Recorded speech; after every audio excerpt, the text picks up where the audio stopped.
Nii, aga palun, võtke mõista. On hea näha, et oma valdkonda vaieldamatult asjatundjad on platsis ja oleme valmis arutama seda, et millist segmenteerimise lähenemist oleks kõige arukam kasutada. Aga avaringiks teeme ühe kiire tutvustusringi. Palun öelge oma nimi, palun öelge sellest, kelle heaks te praegu töötate, mida te teete, palun öelge ka seda, tutvustage lühidalt oma praegust tööd ja oma suhet segmenteerimisega. Marjam, 2 lauset, kuigi enne me kuulsime sind väga põnevat asja, pool tundi ja 2 lausega võtta uuesti kokku veel palun. Kusjuures ma kuulsin pausi ajal, et tegelikult ei saanud keegi aru, mida me ikkagi müüme. Ahaa, mida te müüte? Tere, mina olen siis Marjam Vaher jälle ja mina olen ettevõtja, töötan ise enda heaks ja me müüme infotooteid ja siis füüsilisi seminare. Ja põhimõtteliselt me müüme mida iganes on vaja müüa. Selles mõttes, et me lähtume alati sellest, et inimesed on meile öelnud, nendel on niisugune huvi, siis me tuleme kokku ja mõtleme välja, kuidas me seda huvi saaks täita. Nii et me oleme teinud ka mingeid füüsilisi pakke, postitanud neid välja, raamatuid, vahet ei ole. Selles mõttes, et me müüme seda, mida inimesed tahavad, vähemasti üritame nii hästi kui võimalik siis oma andmebaasile. Aitäh, Raul. Raul, samuti ettevõtja staatuses ja ettevõte on nagu ühe jalaga siuke startup ja teise jalaga analüütilise turunduse agentuur. Startup nagu selles osas, et uued tehnoloogiad, mobiilpositsioneerimine ja geoturundus ja analüütilise turundusega siis on meie klientideks täna Eestis olevad suured ja keskmised ettevõtted, kellel on kliendibaasid. Ja plaan on siis koostöös suhtlus nende klientidega teha personaalsemaks, rohkem sihituks ja rahas mõõdetavaks. Jah, aitäh, Rando. Tere, Rando Rannus nimeks, ka ettevõtja, töötan enda jaoks, Eesti rahva jaoks, et elu läheks paremaks, mingi missioon peab olema. Firma nimi SmartAd, oleme nimetanud ennast maailma esimeseks advertising company'ks ja advertising tähendab siis address advertising. Me oleme internetireklaami ettevõte ja internetireklaami tehnoloogia ettevõte ka ühes firmas. Me arendame reklaamitehnoloogiat ja siis kasutame seda, et kliente teenindada, kuvame bannerreklaami võimalikult sihitult, kasutades selleks nii-öelda digitaalse jalajälje tehnoloogiat. Nii, minu nimi on Priit Kallas, ma töötan digiagentuuris Dreamgrow ja põhitegevus meil on siis tee sellest, kuidas inimene, kes sust ei tea midagi, jõuaks su andmebaasi lõppkokkuvõttes. Andmebaas iseenesest ei olegi nii tähtis asi, et sellesse jõuaks, aga et tema raha jõuaks sinu panka, see on nagu suhteliselt oluline asi. Ja segmenteerimisega kokkupuutumine on peamiselt selles, et ühest küljest veebis läbi taasturundamise või remarketingi, sest et iga inimene, kes mul lehel käib, ma saan ta erinevatesse segmentidesse panna. Ja teine asi, et kui me selle inimese oleme kunagi oma mingisse baasi kätte saanud, siis oleks taiplik talle anda seda infot, mida ta tahab, mitte niisugust üldist asja. Ja sellega ma igapäevaselt tegelengi siis. Te esindate 4 erinevat lähenemist segmenteerimisele. Minu küsimus, mina olen tillukene mees ja koer tüüpi ettevõtja pidaja, kes mul on ainult mingisugune 1200 klienti aastas, üsna vähe. Nüüd, no öelge nüüd, kes, ja siis samal ajal meil on siin suuri ettevõtteid, meil on ETK on saalis, kus kohas on iga päev käib tuhandeid ja tuhandeid inimesi käib poes, siis meil on keskmisi ettevõtteid, meil on neid ettevõtteid, kellel on 10 000 kliente, öelge nüüd, kellele milline lahendus. Teeme ühe esimese ringi sellise, et hakkame järjest kuskilt peale, hakkame näiteks Priidust peale.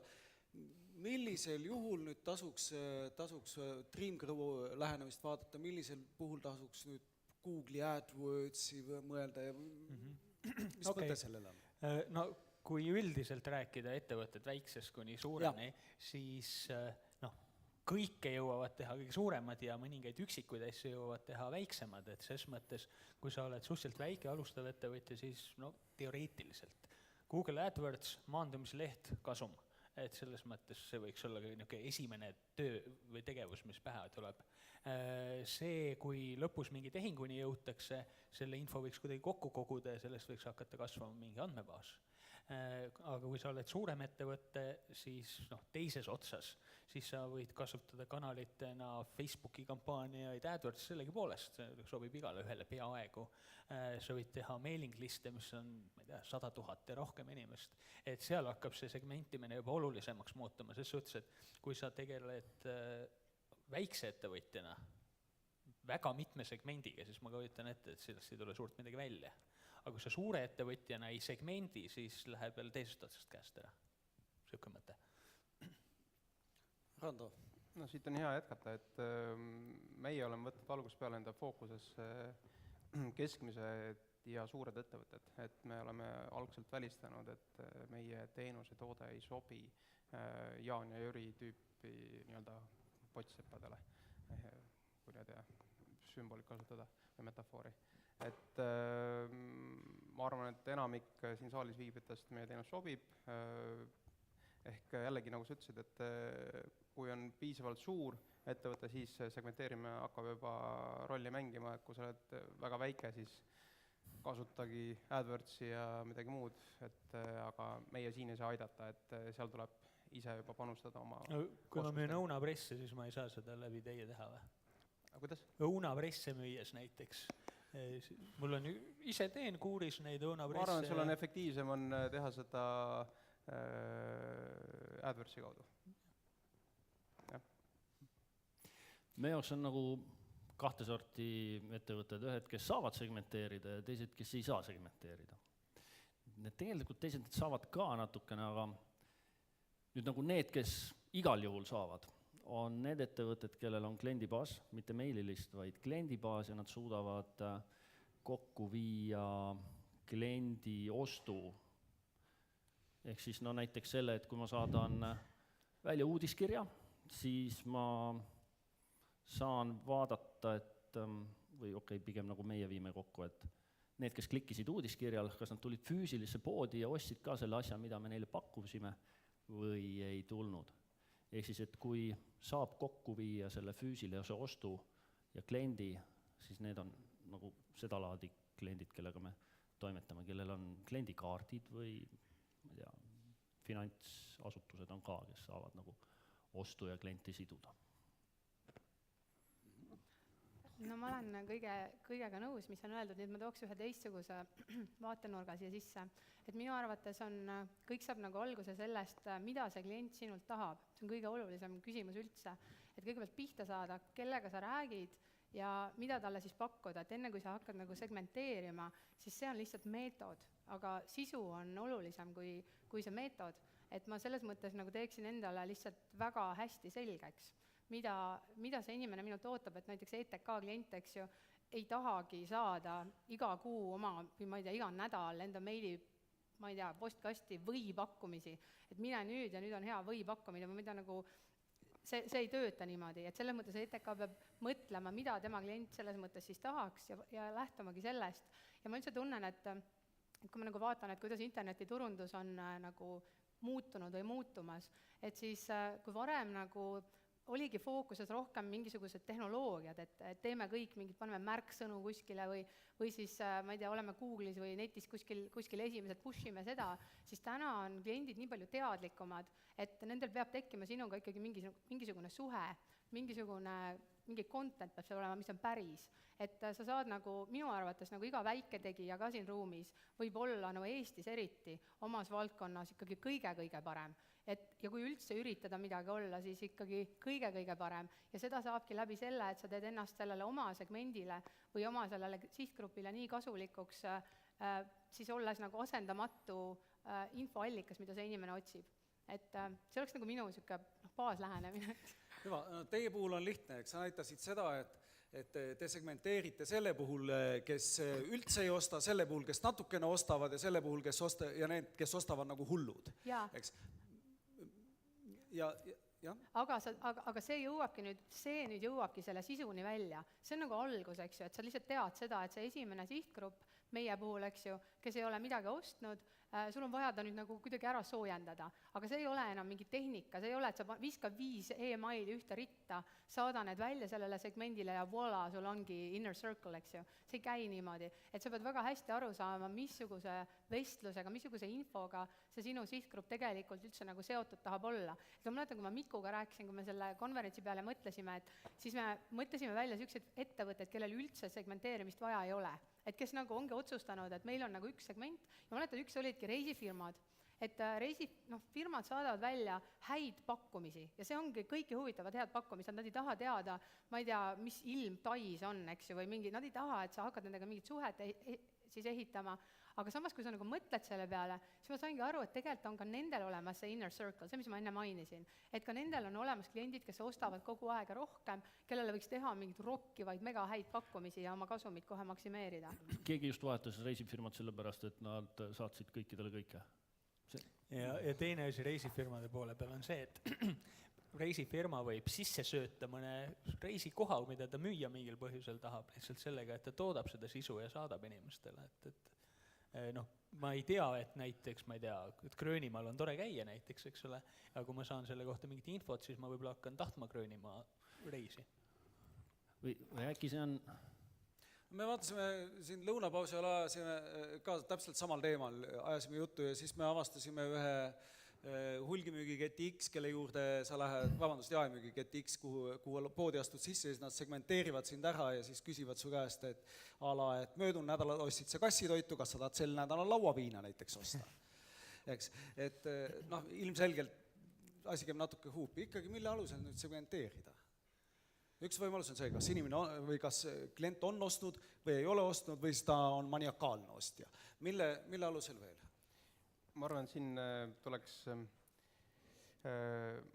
eristada kahte asja, et me räägime neid, kes on juba sinu kliendid, selle ühtemoodi segmenteerime ja teine teema on see, et kes võiksid olla sinu kliendid, kuidas nendele läheneda. Et need on ka täiesti erinevad lähenemised. Ja palju keerulisem tegelikult on see, et kes võiksid olla sinu kliendid, siis seal on nagu tavapärane lähenemine on see, et teeme massikampaaniad, tele, outdoor, internet, print, kõik juurde, siis saame mingisuguse trafficu enda, ma ei tea, poodidesse kuhugi.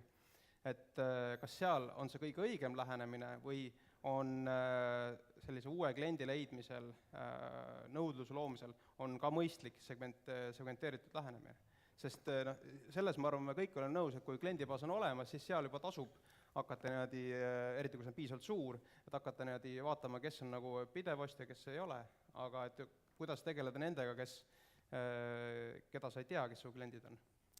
No meilinduse puhul ma ütleks seda, et me saame automatiseerida selle järgi, kes mida klikib selle sees, et me teame, et näiteks üks klikib Gröönimaa reisi ja teine klikib Egiptuse reisi, eks ole, siis veebi puhul me saame läbi Google Analyticsi või mingite muude vahendite panna inimesele sildi külge, et külastas seda teenuselehte, külastas teist teenuselehte, jõudis ostukorviga viimase sammuni, jättis pooleli, et ma ise selles suhtes eeldan, et võimalikult palju sellist automaatset segmentimist oleks hästi oluline, sellepärast, et kui sa pead mingit märkimisväärset käsitööd tegema selle jaoks, siis inimesed ei viitsi käsitööd teha lihtsalt.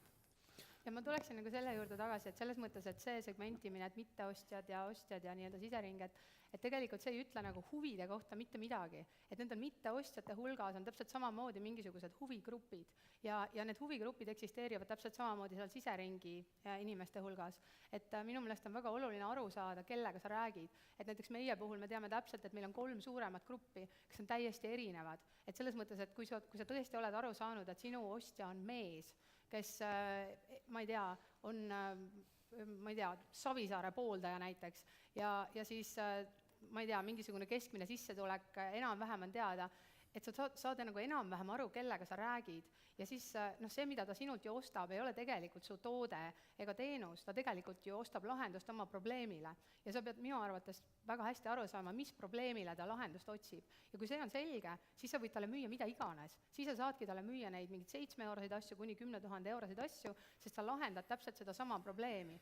Nii et ma selles mõttes nagu näiteks meie puhul, et kui me oleme hakanud segmenteerima niimoodi, et vaatame mingeid klikke ja mingeid asju, meil tekib tohutu hulk infot, millega me ei oska enam mitte midagi peale hakata. Et ühel hetkel on see vaja lihtsalt enda jaoks ära lihtsustada ja aru saada, kellel on raha ja mis on selle inimese probleemid, kes on valmis maksma sinu siis toodete eest ja keskenduda nendele inimestele siis oma kampaaniate ja asjadega rohkem kui nendele väikestele, kes ka võib-olla natuke on huvitatud ja ma ei tea, et jah, ma tooks nagu selle toote või selle tasandi juurde, et kõik hakkab ikkagi kliendi huvist ja mida klient tahab ja siis tulevad kõik need segmendid ja muud mingid pillid ja värgid sinna otsa. Meie kogemusel on tegelikult nagu kogu see varandus peitumas kliendi ostuajaloos. Et sealt saab nii olemasolevat klienti segmenteerida, kui vaadata seda, et mis tüüpi on need uued kliendid, kes on nagu tulnud selle esimese ostuga. Et siis, kui klient tuleb esimest korda ostma, et sealt tekivad ka mingisugused mustrid, kas see on, ma ei tea, demograafia või see on mingi tootevajadus või on see hoopis, ma ei tea, asukohapõhine mingisugune selline segmenteerimise võimalus. Et sealt kliendi ajaloos on nagu neid kuldmune ja pärleid on nii palju, et neid saab kasutada nii olemasoleva kasvatamisel kui uue leidmisel ja lahkujate ennetamisel. Et kui sina vaatad kliendi ajaloosse, siis meie oleme lähenenud teistmoodi samale probleemile, et me oleme võtnud aluseks nii-öelda, nagu eelnevalt mainisin, sellise digitaalse jalajälje, et vaadata siis, milline on sinu kodulehe külastaja, mis on tema nagu käitumislik profiil ja selle pealt teha järeldusi, milline võiks olla siis see uus klient ja siis läheneda talle. Ehk me loobume sellist traditsioonilisest meediaplaneerimise briefist, kus me räägime 20–40 aastat naiste rahvas keskmise sissetulekuga elab urbaniseeritud piirkonnas, et kahjuks ei ütle mitte midagi meile. Et natukene rohkem nagu insighti saada selle inimese käitumisest ja sealt siis edasi liikuda. No ma ütleksin seda ka juurde, et segmenteerimine võiks algus saada tegelikult ka nagu enda või ettevõtte enda poolt, selles mõttes, et kui ma arvestan, et mul oleks vaja Eesti keskmisi ja suuri ettevõtteid turundusjuhtidega kokku saada, siis ma toodan sellist materjali, mida ma ootan, et mingi osa neist, nagu, mille vastu ta huvi tunneb. Ja siis nagu meie pott tõmbab neid, kes nagu on segmendi liikmed sinna ligi. Mailbow seminar äkki või? Mida? Mailbow seminar näiteks. No näiteks, jah, täpselt. Ja siis, kui sellega nad kohale tulevad, siis need, kes on huvilised, need jäävad nii-öelda baasi, need, kes ei ole huvilised, siis mingi aeg pudenevad välja, et saab minu arust nagu sedapidi ka seda asja võtta. Tegelikult sellest segmenteerimisel jälle, kui nüüd nagu see kliendi andmetest lähtuda, siis ei oska kohe alguses nagu erineva ettevõttele nagu öelda, et me segmenteerime nüüd, ma ei tea, mingisuguste brändide või toodete järgi või hoopis ostukäitumise järgi. Et igal ettevõttel on see segment tekib erinevalt. Et need andmete kvaliteet on nagu üks asi, mis selle määrab. Ja kunagi ei tea, jah, mingil hetkel hakkab kõnetama bränd, mingil hetkel hakkab kõnetama ostusagedus, mingil hetkel hakkab kõnetama hoopis elukoht või vanuseklass. Et ei tea, need brändid, need segmentatsioonid nagu millalgi tekivad. Ja neid ei saa jälle, 3 on nagu hästi siuke tore ja lihtne. Me oleme mõelnud, et üle 8 ei maksaks nagu segmenti nagu veel peenemaks ajada, et siis läheb juba pagana raskeks. Rando, te olete püüate olla hästi sellised isikustatud jalajälje kütid. Ei. Mul on siiani, pigem vastupidi, et me tõmbame väga suure vahe isikustatud andmetele, mis lähevad niimoodi andmekaitse seaduse alla ja on isikustamata andmed. Et meie tegeleme isikustamata andmetega, et siin naabri kõrval tegelevad rohkem isikustatud andmetega, ehk kui on juba e-mailid ja asjad, see on juba konkreetse inimesega seotud, meie tegeleme anonüümsete profiilidega. Ja vabandust, ma kasutasin vale sõna. Kui palju neid profiile teile kokku umbes on? Me katame praktiliselt kogu Eesti interneti kasutajaskonna ära. Ja kui palju teil neid profiile umbes on? Kui palju on neid segmente? Segmente on meil erinevaid tag'e, mille kaudu me profileerime, on minu üle 90, et meil on nagu väga erinevas vaates, me vaatame nii käitumuslikult, me vaatame sotsiodemograafiliselt nii edasi. Et kuskil 90-sse, aga see ei tähenda, see 90 on maksimumkogus, et iga nagu ettevõtte või sellise kodulehe puhul me toome välja top 10, mis on kõige olulisemad ja tavaliselt sealt top 5-ga sa hakkad alles mängima ja erinevaid kombinatsioone tegema. Kuidas sa tead, millised on kõige olulisemad? Iga ettevõtte puhul ongi see, et kui meie kood on pandud kliendi kodulehele, siis sealt me segmenteerime välja, mis on siis kõige suurema liiklusega, et mida need inimesed, kes on külastanud antud kodulehte, mis meediat nad tarbivad enim ja sealt toome nad topi välja. Plaar.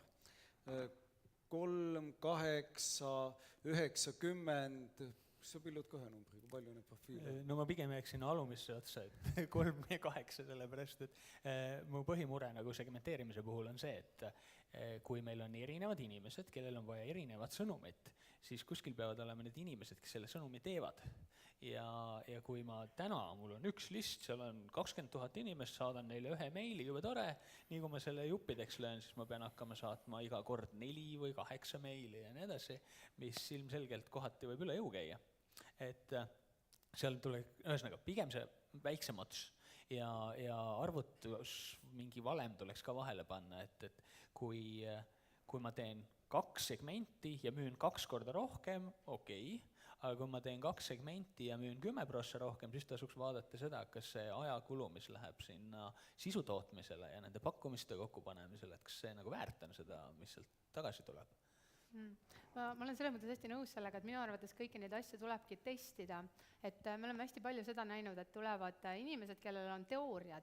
Neid teooriaid on alati hästi palju ja need teooriad tavaliselt põhinevad mõnel üksikul customer support emailil või siis nad kohtusid mingi inimesega, kellel oli väga halb päev või siis väga-väga hea päev ja siis nad arvavadki, et see on hästi oluline näitaja ja näiteks meie ütleme sektoris, et meil on 3 suuremat huvigruppi ja meil oli ka teooriad, et võib-olla peaks ka keskenduma näiteks lapsevanematele, tundus oluline segment või siis peaks keskenduma, oli mingi teema, et alla naised, kes tahavad olla naiselikud, et äkki see on oluline teema, sest et tuli selliseid tagasiside signaale, siis me tegime küsitluse ja tuli lihtsalt nii selgelt välja, kus on see meie low hanging fruit, et tegelikult rohkem kui 2/3 huvitus hoopis teisest asjast ja kas ei tähenda seda, et me täielikult ignoreerime neid väikseid segmente, et kui tekivad üle mingisugused ressursid või tuleb mingisugune õige pakkumine, me juba teame, et see segment on olemas seal meie andmebaasis, aga me lihtsalt ei pane liiga palju rõhku sellele, et me oleme tahtnud juba tükk aega teha näiteks lastevanematele mingit toodet,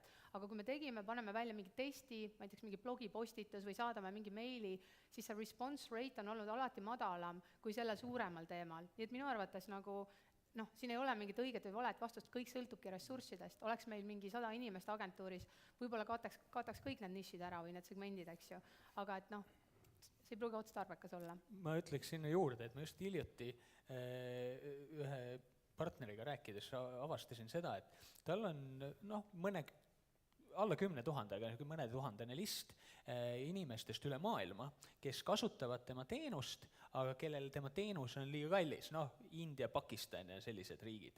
Ja siis ma pakkusin välja, et kui ta muidu teenus on seal mingi paarkümmend eurot kuus, siis ta võiks lihtsalt sellele India, Pakistan, no money segmendile saata pakkumise, et tere, te olete toredad inimesed, et ma pakun sulle seda $1 kuus näiteks. Selles mõttes, et siis ta saab ühe sammu võrra edasi, saab talt mingid makseandmed kätte ja järgmine tuleb sealt juba lihtsamini. Nii et kui sa oma olemasolevat baasi vaatad, siis kindlasti on seal see magus koht, mis toob kogu aeg raha.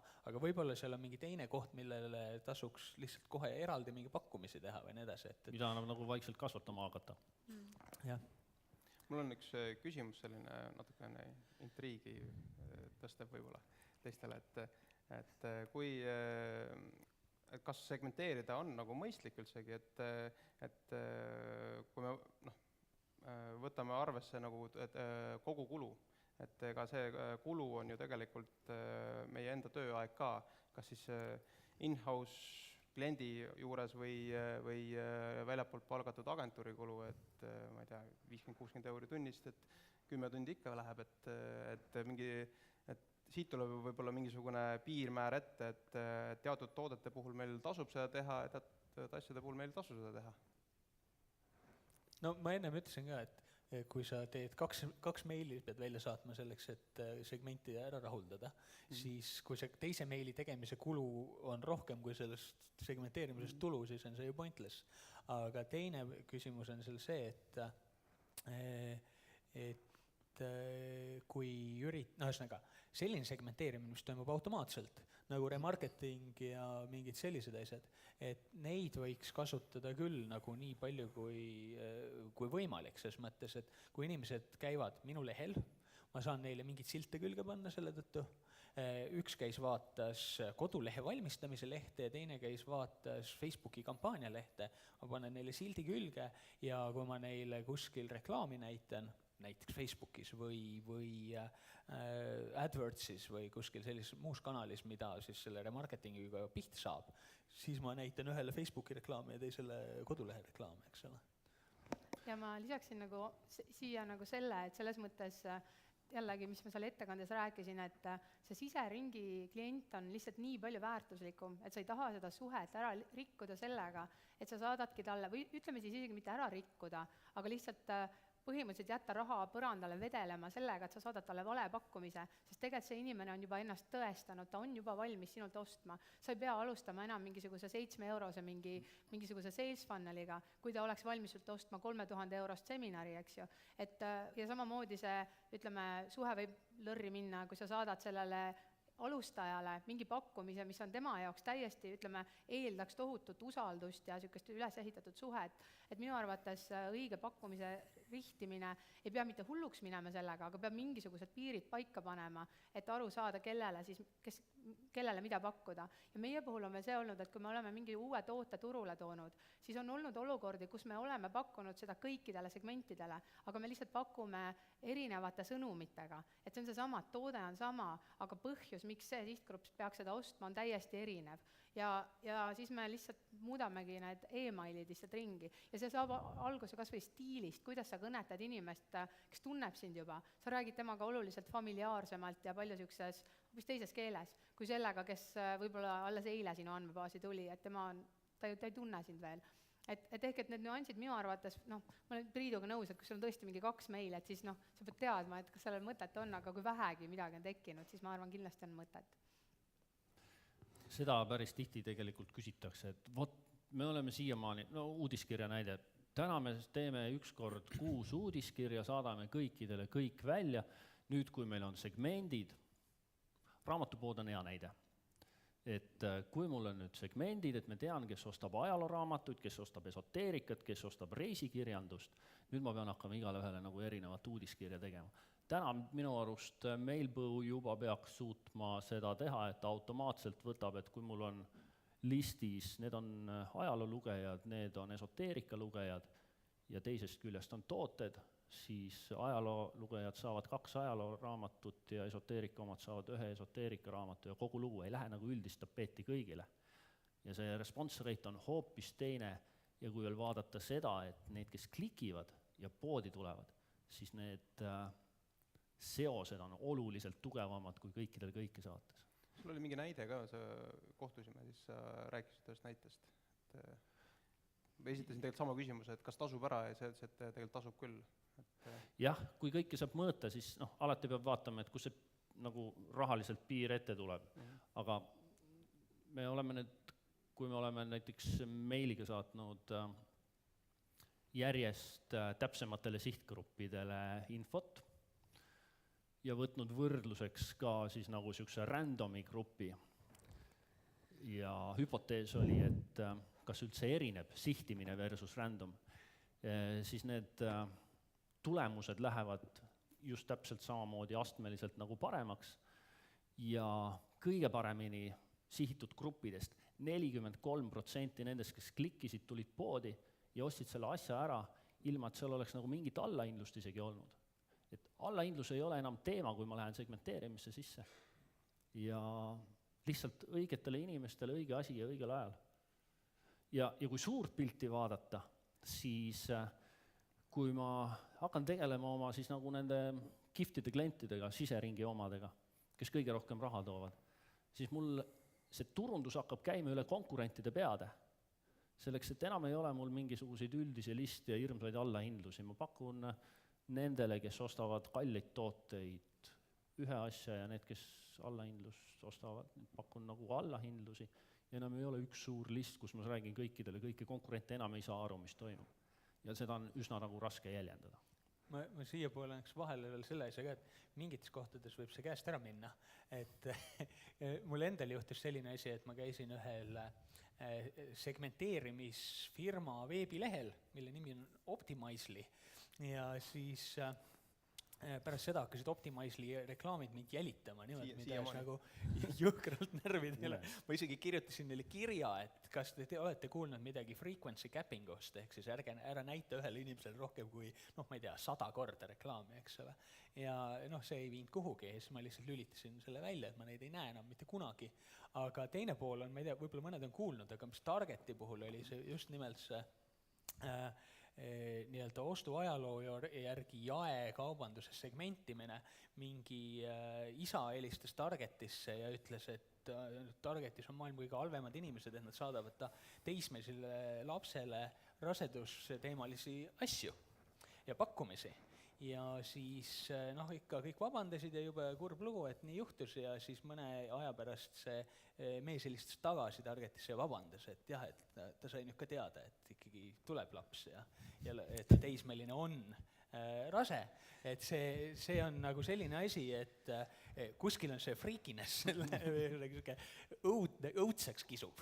Et tegelikult me teame, et andmebaasid turundajad teavad, aga kui nad meil täpselt välja näitavad selle, siis kohati tundub imelik. Väga personaalseks ei tohi minna. Nii, aga milliseid küsimusi vahepeal on tekkinud saalis?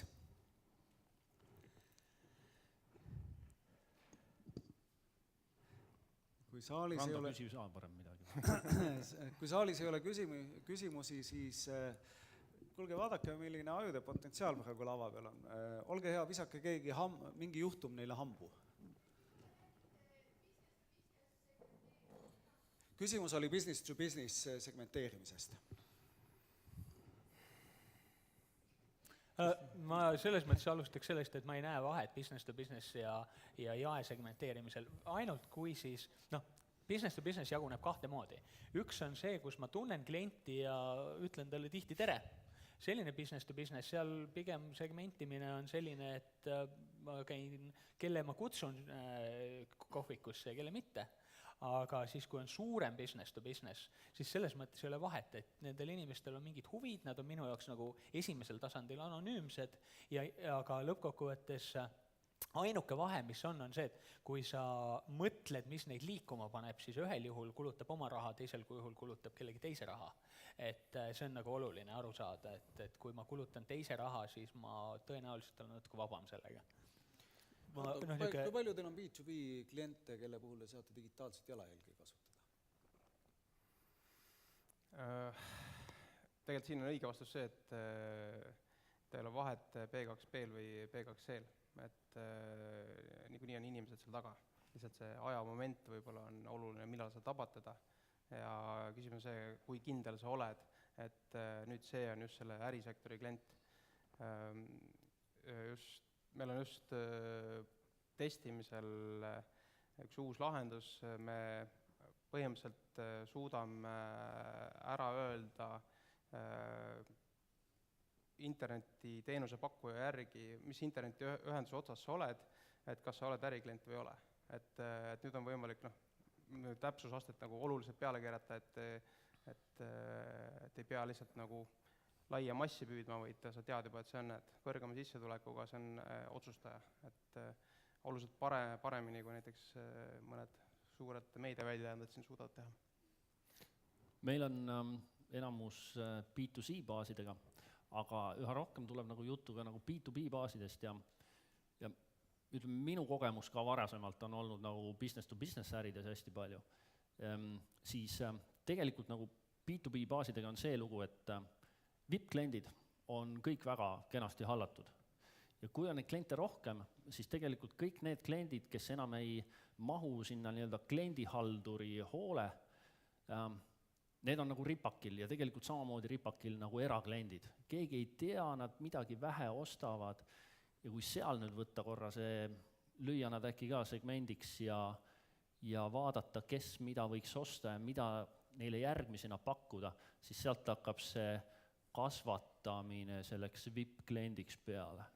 Ma lihtsalt ütleksin nagu seda, et selles mõttes, et näiteks kas see konverents siin praegu on, ütleme, business to business või on see nagu person to person, et see on nagu see suur müüt, et kuidagi tekib selline tunne, et äri on nagu mingisugune umbisikuline, ma ei teagi, mis asi, et kuidas müüa, eks ju, ärile.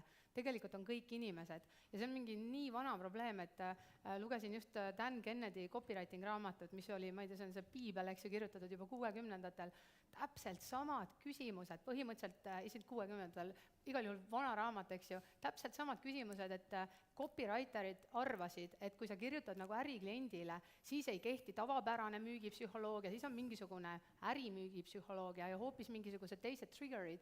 Tegelikult me oleme kõik inimesed. Swedbank on ka inimesed, eks ju, ja ükskõik mis ettevõte, eks ju, Eestis koosneb inimestest.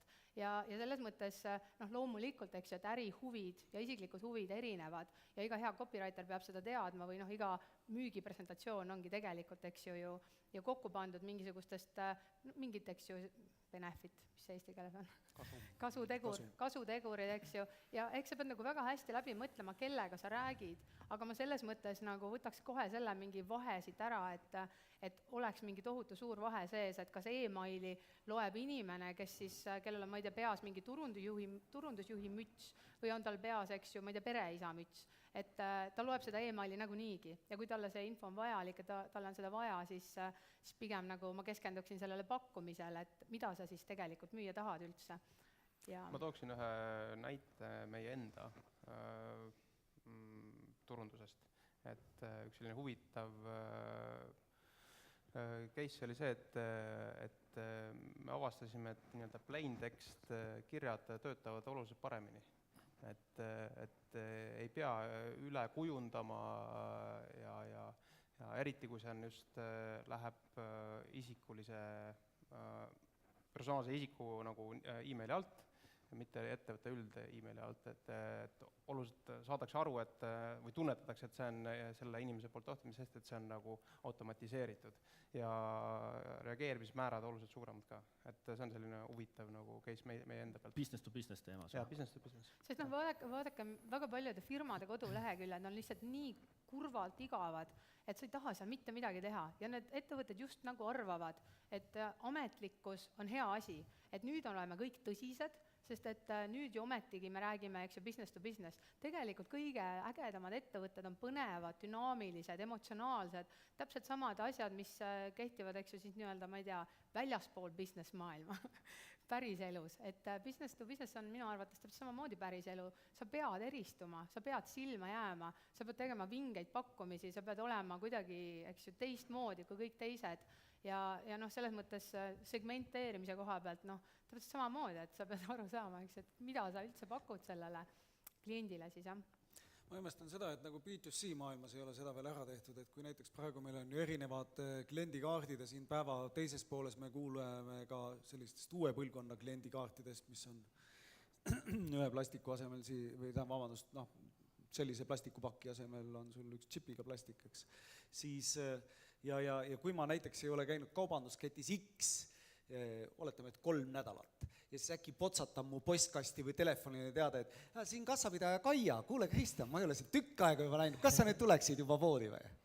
Enam ei söö või? Haige oled? Millal me nii kaugele jõuame B2C-s? Me võime varsti jõuda sinnamaani, et kui vaatame, et inimene läheb mobiilpositsioneerimisega, et läheb konkurendi poodi, siis tuleb sõnum, et kuule, et äkki on vale uks. Nii, aga milliseid küsimusi veel? Jah. Töötab. töötab? jaa, see on töötavas Ma segmendis siis see mikrofon. küsima viisakusest ikka küsin, et millise hinnaklassiga tooteid üldse niisuguse e-maaliturundusega, noh, ma ei tea, kas keskmiselt nagu Eestis hallatakse, et kas 30 000 euriseid või 300 euriseid või kas on mingi selline ettekujutus ka nagu olemas või? Mina ei oska nagu Eesti turu kohta nii palju rääkida, kuna meie Eesti turul ei tegutse. Aga ma nagu ütleks küll seda, et minu meelest nagu üks sihuke ka väärarusaam on see, et kuidagi internetiturundus on mingisugune, ehk ta on nagu eraldiseisev osa kogu ärist. Tegelikult ju ei ole. Tegelikult see müügifunnel võib alata siis esimese e-mailiga, aga ta lõpeb kusagil seal funneli lõpus face-to-face müügiga. Ja ma selles mõttes vaataksingi iga ettevõtet tervikuna, et meil just oli eelmisel nädalal olime Berliinis, arutasime siis suurt seda ettevõtte strateegiat ja oli täpselt sama niisugune ettekujutus, et aga teie teete seda internetiturundust ja meie, eks ju, teeme siin mingit back-endi. Ja ma ütlen, et okei, aga kas me siis ehitame ise endale back-endi või äkki me saame selle kõik kuidagi kokku panna, et tegelikkuses see ongi nagu minu arvates, see sõnum peab olema nagu läbiv lõpu, ütleme siis alates sealt algusest kuni lõpuni välja, aga mingist hetkest minu arvates on efektiivsem ikkagi face-to-face müük, et ma ütleme mingit 30 000 või isegi 3000 toodet ma ei müüks, ma kindlasti ei panustaks ainult e-mailile. Et ei olegi mõtet. Ehk siis minu meelest tuleb nagu üles leida need kohad, et kus mis töötab, ja siis neid ära kasutada. Võib-olla see küsimus oli, kui ümber sõnastada, siis, et kas tehing toimub veebis või tehing toimub offline'is, võib-olla selles on see küsimus äkki. Et tegelikult e-maili turundus saad ära kasutada alates 7 eurosest kuni, ma arvan, ka 30 000-ni, lihtsalt see müügitsükkel on sul hästi erinev. Et see müügitsükkel võib olla see, et ühe päevaga otsustan ära, teen ära, kinopileti või ju uus film, tahan, ostan, teen. Aga hakkan ostma endale mingit uut tarkvara, ma enne uurin ikka päris pikalt seda, et mis on see võimalikud variandid, liitun mingite uudiskirjadega, tutvun, käin messil, ja siis tehing toimub kuskil kolmandas kohas. Et siin on see nagu, ma arvan, see küsimus, et kas see maksmine toimub sul veebi kaudu või sul ei toimu? No üks asi on ka see, et mida suuremad asjad on, eks ole, kui mingi asi maksab 30 000, siis selle ostjate hulk Eestis üldiselt on väike. Et tõenäoliselt kõige kallim asi, mida on palju ostetud vist eelmine aasta on CRV või? Honda vist oli mingi 700 või 800 tükki, eks ole. Et ülejäänud sellise hinnaga asjad, neid müüakse mõned. Ja nende mõnedega ilmselt sa ikka pigem annad kätte ja ütled tere ja et räägid sellest, kas saab 30 000 või 29 000, et see käib juba käsitööna. Aga muus mõttes kõik, kus vähegi on võimalik raha veebis ära võtta, see on kaval ja mõistlik. Kindlustused, reisimüük, kinopiletid ja nii edasi, mida rohkem sa saad veebis selle tehinguni jõuad, seda parem on.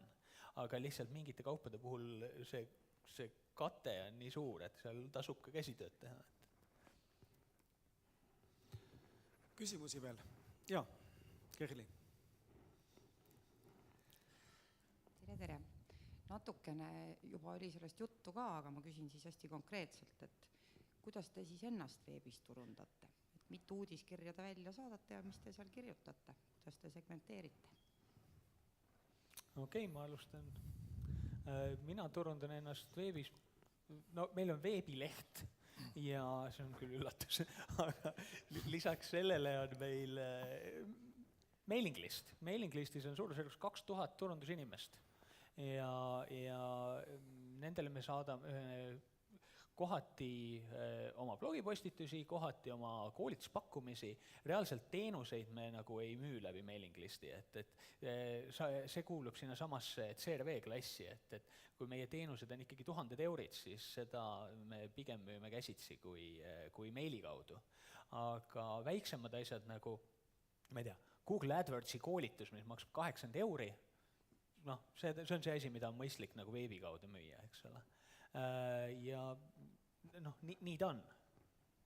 Business to business, kui siis on see valdavalt. Meil endal on emailibaas otseklientide osas, mingi 1000 turunduse otsustajat Eestis, pluss 100 agentuuride inimest, pluss 200-300 webmasterit või kes on siis veebisaite haldab, kes on meie nagu teine nagu klient või partner.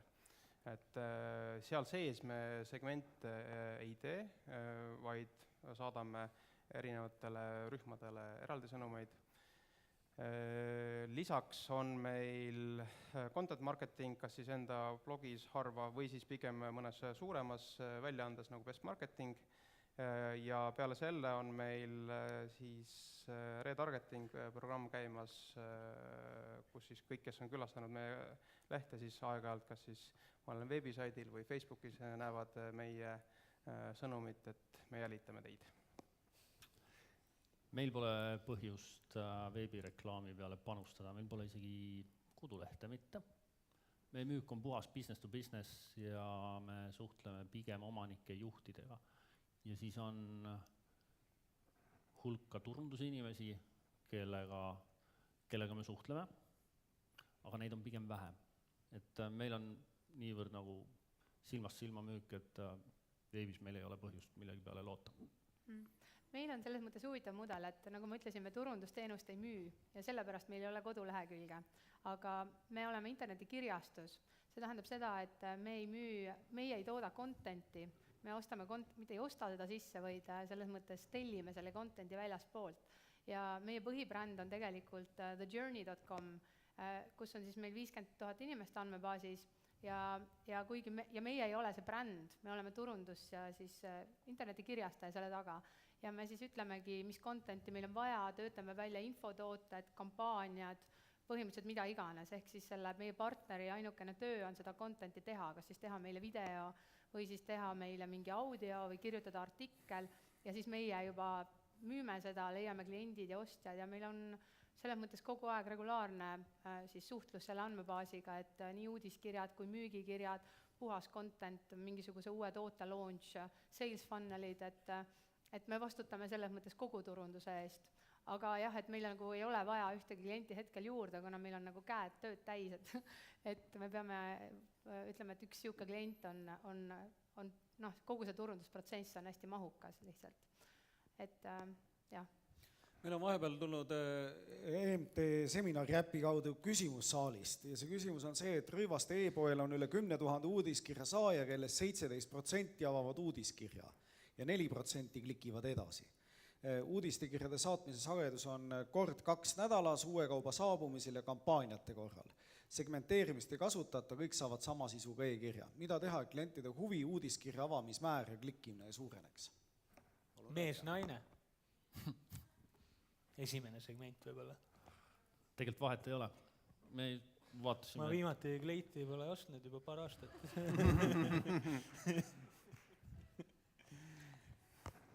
Kuigi tegelikult meie näited on see, et vahet ei ole mees või naine ostab. Et sa võid segmenteerida küll, aga isegi mehe särgi ja naine ostab ära. See on küll loogiline, jah. Aga siis võiks mehed üldse välja visata, siis läheks ju list paremaks. Võib-olla. Või mees läheb naise juurde. Meie kogemus on see, et mehed ostavad naiste asju ja naised ostavad meeste asju või okei, ostetakse siis nagu mingisuguse ühise perekaardiga näiteks. Reageerimise mõttes, kui nii-öelda võtta välja näiteks mehed, kes on naiste riideid ostnud ja saata neile nii-öelda naiste pakkumine, siis reageerimine on kehv. Ja mida täpsemaks nende pakkumistega, vaadata mingit brändieelistust, vaadata, ma ei tea, äkki hinnaklassi, nende järgi neid pakkumisi teha või ostusageduse järgi. Ja siis püüda natukene täpsemalt sihtida, siis nende pisikeste asjadega hakkab juba see protsent nii avamisel, klikkimisel kui selles seoses, et sain kirja ja tulin poodi, hakkab nagu oluliselt pingemaks minema. No e-pood tagab võib-olla seda ka, et e-pool on veel seda automatiseerimise võimalus on, nagu tekib, et ei pea käsitööna seda tegema kõike. ja ma ise mõtlen, et kuidas mina sellele lähenen, on see, et ma kindlasti katsetaks seda, et kas e-kiri on kõige efektiivsem kanal, et võib-olla hoopis Facebooki fännileht on palju efektiivsem, et kui ma näiteks mõtlen, ja see on minu hüpotees, kui ma ei tunne seda valdkonda, et kui ma mõtlen enda kogemuse peale, siis minu lemmikkaubamajad ei saada mulle mitte midagi meilile, sest ma ei tahagi näha mitte midagi meilile, aga ma käin nende fännilehel, sest mind huvitavad nende parimad pakkumised ja niipea, kui ma näen, et on 70% allahindlust, siis ma lähen ja ostan. Ja ma selles mõttes nagu mõtleksin ja katsetaksin kindlasti neid kanaleid ka, et mis tegelikult nagu paremini müüb, te saate ju trackida neid nagu müügilinke ja siis vaadata, mis tegelikult juhtub. Ja no ütleme avamise osas, emailide avamise osas on muidugi ka lihtsalt põhimõtted nagu subject line, millest vist juba enne räägiti, et kindlasti tasuks katsetada ka seda, et kas hästi panna mingi hästi siuke sales'i subject line versus mingi siuke pehmem näiteks, et ma teeksin lihtsalt hästi palju nagu teste ja siis mõõdaksin nagu, et mis juhtub. Mitu korda seda uudiskirja saadetakse? Kord või 2 nädalas. Tihti. Ma ei pretendeeri nüüd nagu suurele tõele, aga nii palju kui me näinud oleme, et mida tihemini uudiskirju saadetakse, seda kehvemad on need reitingud. Ja need, kes saadavad harvem, on pigem need reitingud paremad. Ja siis siin on see oluline teema, et kas need uudiskirjad kõnetavad, et kui ma saadan seda tapeeti kõigile kõike, siis mida tihemini saadan, seda kehvemaks asi läheb. Aga kui ma võin tihedalt saata nagu väga kõnetavaid asju, siis see kindlasti läheb pigem paremaks. Ja üks asi, millele ma ka kindlasti mõtleksin, on see, et vähemasti e-poodide puhul tihti on see probleem, et inimesed küll jõuavad sinna checkout siis süsteemi sisse, aga nad lahkuvad enne, kui nad on ära ostnud selle asja. Ja üks lihtne asi, mida parandada kohe, on teha nendele inimestele, kes läksid ilma ostu sooritamata, nad on juba jõudnud peaaegu et lõppu, midagi jäi puudu, ma ei tea, mingi laps ärkas üles ja hakkas nutma, eks ju, või naine tuli ja vihastas, on ja, või siis krediitkaart ei töötanud, mingi jama oli, eks ju. Ja siis see inimene unustab ära, et ta seal oli juba, kuigi ta tegelikult on vägagi potentsiaalne ostja ja hea meelega ostaks. Talle saata lihtsalt automatiseeritud väike follow-up, hei, ma nägin, et sa käisid ja tahtsid osta, mis juhtus? Siin on link, eks ju, osta ära ja ma usun, et teie conversion läheks kohe üles 10-20%. Siin on need teemad, mida Rando ja... Ma võin siin ühe näite korra tuua.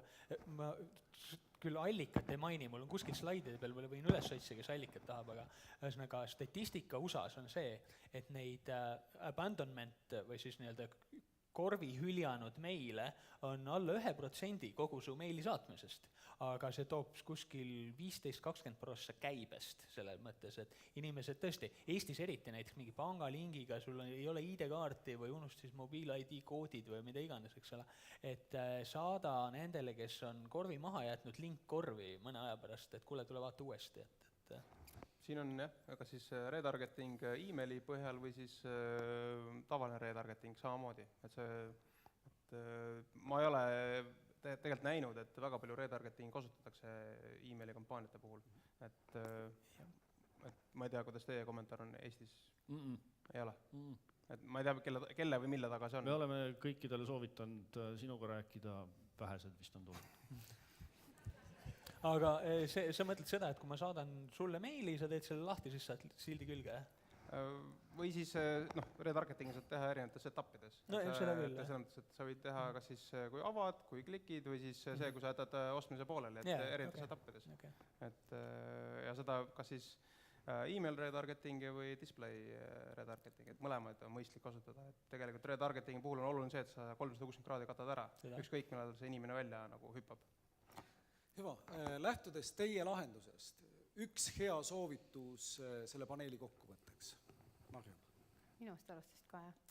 Mul oleks hetke vaja. Raul. Ahah. Rando. Minu. Mina või? Kes valmis? Teatavalt kantakse edasi kogu aeg niimoodi. Ma ei saanud aru. Et mille poolest mina siin teistsugune olen see, et mina aitan traffic'u tuua, ma aitan uut nõudlust luua. Et kui me räägime segmenteerimisest, siis mõtleme ka sellele, kas on võimalik segmenteerida nii-öelda uue nõudluse loomist, et masskampaania versus nagu sihitud kampaania uute klientide leidmiseks. et teised saavad kommenteerida seda, kui on juba klient olemas, et mida siis teha. No mul oleks 2 asja võib-olla öelda, et lihtsalt alustage, testige kas või mingit lihtsamat remarketingi, nagu mida Google Analytics võimaldab või Google AdWords. See on üks asi ja teine asi on siis, kui meile saadate, et siis isegi kui te lihtsalt ei segmendi neid, siis ühele listile ikka saadate AB testi erinevate subjektide või pealkirjadega ja siis hiljem vaatate, mis töötas ja saadate sinna nagu päris asja, et ma nii palju näen, kuidas seda ei tehta, mille nende mittetegijate hulka ma tihti kuulun ise ka, sellepärast, et kui vaatan, et pagan ikka peab täna välja saatma, et testi ei jõua enam jooksutada, siis läheb ilma testita. Aga just pange esialgu käsi külge nii lihtsalt kui võimalik, võimalikult automaatsetele vahenditele ja siis, kui sealt midagi toredat tagasi tuleb, siis saab juurde keerata. Täna nutikat turundus minu arust kasutatakse üsna vähe, kui keegi teist võtab ette